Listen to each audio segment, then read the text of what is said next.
Dia quarto ano, vamos começar a nossa aula de hoje. Hoje a nossa aula será de História, apostila grupo 6.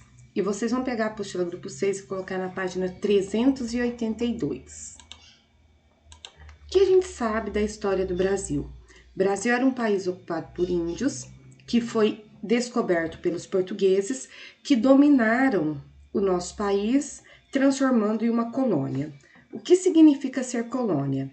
Naquela época, no ano de 1500, vários países europeus, eles estavam navegando pelo mundo e todo lugar que eles encontravam e dominavam, eles chamavam pelo nome de colônia. E ser colônia significa ser explorado, ter todas as suas riquezas voltadas para o enriquecimento daquele que te dominou. Então, quando a gente fala que o Brasil foi colônia de Portugal, significa que Portugal dominou o Brasil e todas as riquezas produzidas aqui no Brasil pertenciam a Portugal.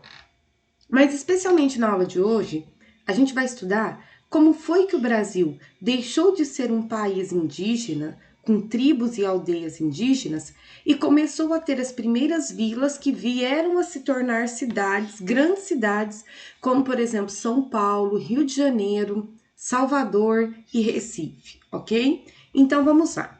Quando os portugueses chegaram aqui no Brasil, no ano de 1500, o rei de Portugal ele não tinha interesse em vir morar, em habitar as terras brasileiras. Por quê? Porque o grande interesse dele era buscar as especiarias nas Índias, porque isso gerava mais dinheiro. Porém, naquela mesma época, outros países da Europa, como a Espanha, a Inglaterra e etc., eles começaram a navegar pelo Oceano Atlântico e a invadir terras. O rei de Portugal, com medo de que outros países europeus invadissem as terras brasileiras, ele então começou aqui nas nossas terras a exploração do pau-brasil. O pau-brasil ele foi retirado da Mata Atlântica, que é uma vegetação que fica no litoral brasileiro. Ali mesmo no litoral brasileiro, ou seja, em toda a extensão de praias do Brasil, foram fundadas as primeiras vilas e também as feitorias. O que eram feitorias? Eram grandes barracões onde os índios iam depositando a madeira do pau-brasil para quando os navios portugueses chegarem no Brasil, a madeira já estivesse ali só para carregar o navio e ele voltar para Portugal. Então assim surgiram as primeiras vilas do Brasil, no litoral, para poder guardar o pau-brasil que era explorado e principalmente para poder proteger o litoral brasileiro da invasão de outros países europeus, ok? Então, nessa época surgiram muitas vilas e feitorias. Mesmo assim, o rei de Portugal, ele ainda tinha medo de perder as terras brasileiras, né? E aí ele criou um sistema chamado de capitanias hereditárias. O que era esse sistema de capitanias hereditárias? O rei de Portugal pegou o mapa do Brasil e dividiu o litoral brasileiro em grandes lotes de terra. Essas capitanias hereditárias, então, eram grandes lotes de terra. Esses lotes de terras, eles foram doados a pessoas que eram de confiança do rei. E a obrigação dessa pessoa que ganhou a terra era vir para o Brasil para explorar a sua capitania, gerando muita riqueza para mandar para Portugal e proteger aquela área da invasão de outros povos europeus.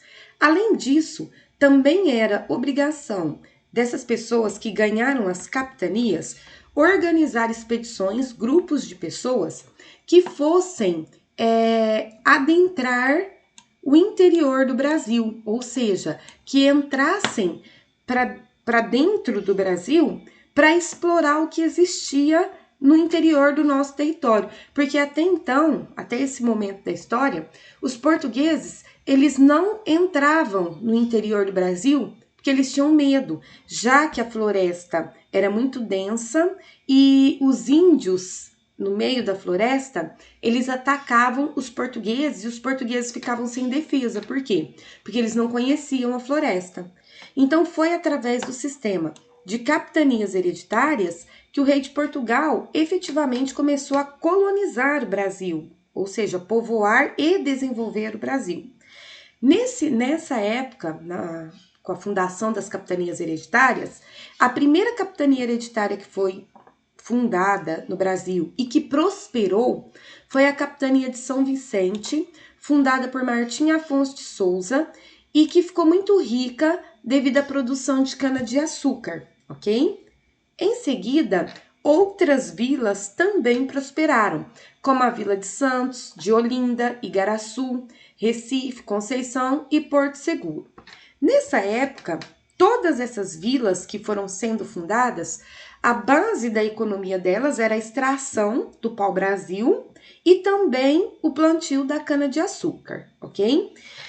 Vamos lá, como é que essas vilas fundadas na época das capitanias hereditárias se tornaram grandes cidades?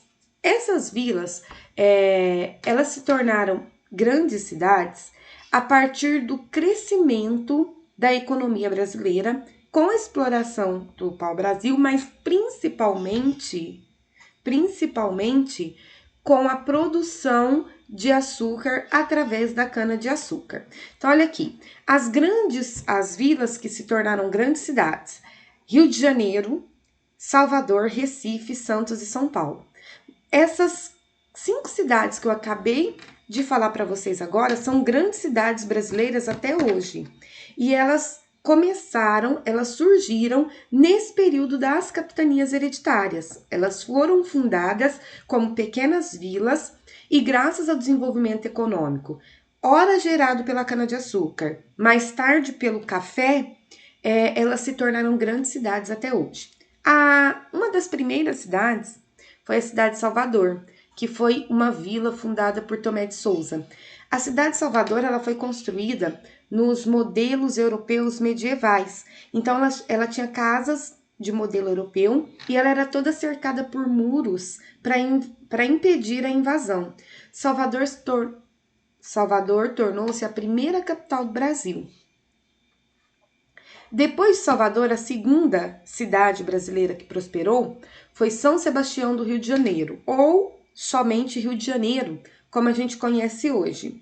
E a cidade do Rio de Janeiro, ela recebeu um enorme investimento em infraestrutura. O que seria a infraestrutura? Modernização, ruas asfaltadas, calçadas, prédios bonitos. Por que ela recebeu esse grande investimento? Porque houve um momento da história que a França ameaçou invadir Portugal. E com medo dessa invasão, o rei de Portugal pegou toda a corte portuguesa e veio morar no Brasil. Quando ele veio morar no Brasil, ele foi habitar a região sudeste, a cidade do Rio de Janeiro. E quando ele chegou, ele viu que a cidade do Rio de Janeiro era uma cidade muito simples, muito rústica. Então ele modernizou a cidade, construiu teatro, construiu escola, construiu imprensa que fazia os jornais da época, construiu museu, construiu observatórios astronômicos, construiu várias modernidades. Para quê? Para que toda aquela população que veio da Europa, que veio de Portugal para morar no Brasil, se sentisse na Europa, né? Então, o Rio de Janeiro, naquela época, foi uma cidade projetada e melhorada nos padrões europeus. E mais do que isso também, naquela época, a cidade do Rio de Janeiro, ela serviu para proteger o litoral da região sudeste, porque até então a grande concentração de portugueses ficava lá no Nordeste. Vamos aos exercícios. Qual era a importância das feitorias e das primeiras vilas do Brasil Colônia? Por que as primeiras vilas ou feitorias foram fundadas aqui no Brasil? O principal motivo era para proteger o Brasil da invasão de outros povos europeus, porque o rei de Portugal morria de medo de perder as terras brasileiras. Sobre o sistema de capitanias hereditárias, podemos concluir que analisem as 5 alternativas e marquem um X na correta. Durante a explicação do texto, eu citei o nome de várias vilas brasileiras. Analisem essas alternativas aqui e marquem um X naquela que não é uma vila do Brasil. Aqui nós temos uma frase totalmente desorganizada e vocês vão organizar essa frase para ver qual é a informação que ela quer nos passar. E o exercício 6. Você vai desenhar uma vila do período colonial. E aí, quando você for desenhar essa vila, você tem que se atentar a alguns detalhes. Naquela época, viviam nessas vilas misturados portugueses e indígenas, ok? Então, aqui também vocês têm alguns exemplos, né? Algumas imagens, olha. E vocês também podem digitar na internet vilas brasileiras do período colonial para você elaborar um desenho bem legal, elaborar um desenho bem que retrate bem como eram as vilas do período colonial. Independência do Brasil. Segunda-feira agora é feriado, dia 7 de setembro, porque foi no dia 7 de setembro do ano de 1822 que Dom Pedro I proclamou a independência do Brasil. Quando Dom Pedro I proclamou a independência do Brasil, várias cidades brasileiras prosperaram. Dentre elas, a cidade de São Paulo, e o grande fator que fez a cidade de São Paulo prosperar foi a produção do café. O Brasil tornou-se o primeiro e maior grande produtor de café do mundo, e toda essa produção e toda essa riqueza gerada pelo café veio da cidade de São Paulo.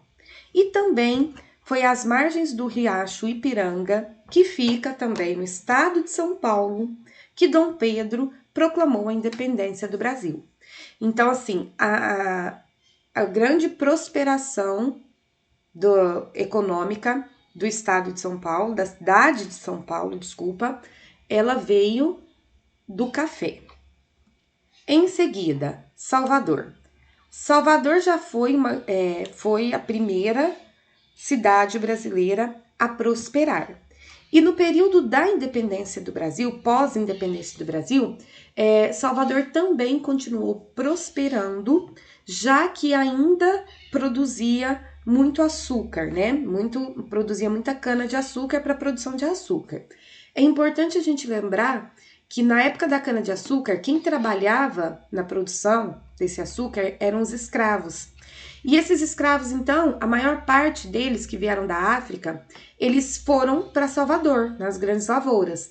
E então Salvador é uma cidade que tem muitos traços da cultura africana, como a música, a comida, as roupas, a religião, as danças e etc. Aqui ele está falando sobre as 3 capitais do Brasil: Salvador, Rio de Janeiro e Brasília. A primeira capital do Brasil foi Salvador, né, que foi a primeira grande cidade que prosperou. Anos mais tarde, transferiu-se a capital do Brasil de Salvador para o Rio de Janeiro. Por quê? Porque o Rio de Janeiro era a cidade mais próxima da cidade de São Paulo, era a cidade litorânea mais próxima da cidade de São Paulo, e também porque naquela época o Nordeste brasileiro ele já não era o grande centro econômico do Brasil. Quem mais gerava dinheiro no Brasil era a região Sudeste. Então precisava-se de uma capital que ficasse na região Sudeste. E essa capital foi o Rio de Janeiro, que também foi a sede de moradia de Dom João VI, Dom Pedro I, Dom Pedro II. E anos mais tarde, em 1950, veio a construção de Brasília para ser a terceira e última capital brasileira, ok? Rio de Janeiro.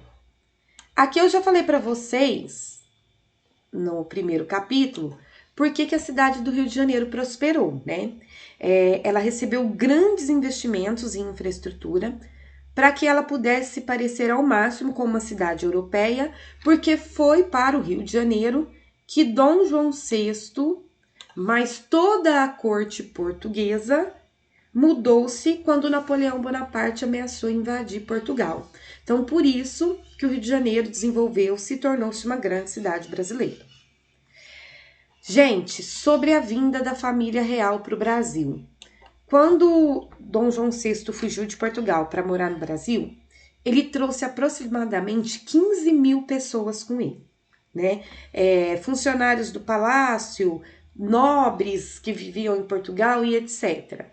Quando eles desembarcaram no Brasil, o Brasil não tinha estrutura para receber 15 mil nobres. E o que foi feito? Naquela época já existia aqui no Brasil algumas propriedades, algumas casas, algumas edificações que eram melhores, que eram muito bem construídas e que foram construídas pelas pessoas que já viviam aqui. O rei de Portugal usou de todo o poder que ele tinha e ele chegava, os oficiais, né, do rei, chegavam nas melhores casas que existiam na colônia e colavam na porta da casa o símbolo PR. Se por um acaso alguém colasse na porta da sua casa o símbolo PR, que significava propriedade real, você tinha que sair da sua casa porque alguém da nobreza iria viver ali na sua casa. Então o rei de Portugal, ao chegar aqui no Brasil, ele tomou a casa de todo mundo que aqui vivia. Isso gerou muita revolta, isso gerou muitos conflitos. As pessoas que já viviam e estavam aqui instaladas no Brasil, elas costumavam dizer que o símbolo PR significava ponha-se na rua. Por quê? Porque você tinha que sair da sua casa e você não tinha para onde ir, não tinha onde morar, ok? Em seguida, uma outra cidade brasileira que também prosperou bastante foi a cidade de Recife, graças à economia da cana-de-açúcar. Mas um aspecto muito importante da cidade do Recife, que a gente vai estudar mais para frente, é que houve um determinado momento da história do Brasil que o Brasil perdeu essa cidade, perdeu essa região para os holandeses. Os holandeses invadiram as terras brasileiras e como naquela época o foco do Brasil era a região sudeste, que estava desenvolvendo e gerando muito dinheiro, a região nordeste ficou um pouco esquecida. E foi aí que os holandeses invadiram a cidade de Recife. Isso foi ruim porque o Brasil perdeu essa parte naquela época. Mas para a cidade em questão foi muito bom. Por quê? Porque quem governou o holandês Maurício de Nassau, que governou a cidade de Recife naquela época, ele desenvolveu e ele construiu muitas edificações na cidade de Recife, como teatros, escolas, observatórios astronômicos, e isso fez com que Recife, que é a capital de Pernambuco, se tornasse uma das grandes cidades brasileiras. Vamos aos exercícios. Qual foi a principal atividade econômica que garantiu que a cidade de São Paulo recebesse uma mudança na sua estrutura? Eu não só falei qual foi a principal atividade econômica, como eu também grifei lá no texto. É só você voltar às páginas que você vai saber. Qual é a relação entre a chegada da família real e a modernização da cidade do Rio de Janeiro? Por que a cidade do Rio de Janeiro foi modernizada a partir da chegada da família real no Brasil, ok? Antes de Brasília, quais outras cidades foram capitais do Brasil? Você vai marcar um X na alternativa correta. Meninos, o exercício de número 4 nós não faremos na aula de hoje, combinado? Vamos para o exercício 5. No século XIX, as modernizações da cidade de Recife foram feitas em qual parte da cidade? Você vai analisar as alternativas e marcar um X na alternativa correta. E aqui o exercício número 6, para concluir a aula de hoje, você tem aqui um pequeno resumo sobre o crescimento das grandes cidades brasileiras. Você vai ler esse resumo e vai ligar cada resumo à cidade correspondente. E assim que você terminar de fazer as suas atividades, você vai tirar foto das páginas e mandar para a tia Letícia fazer a correção, tá bom? Beijo para vocês e até a próxima aula.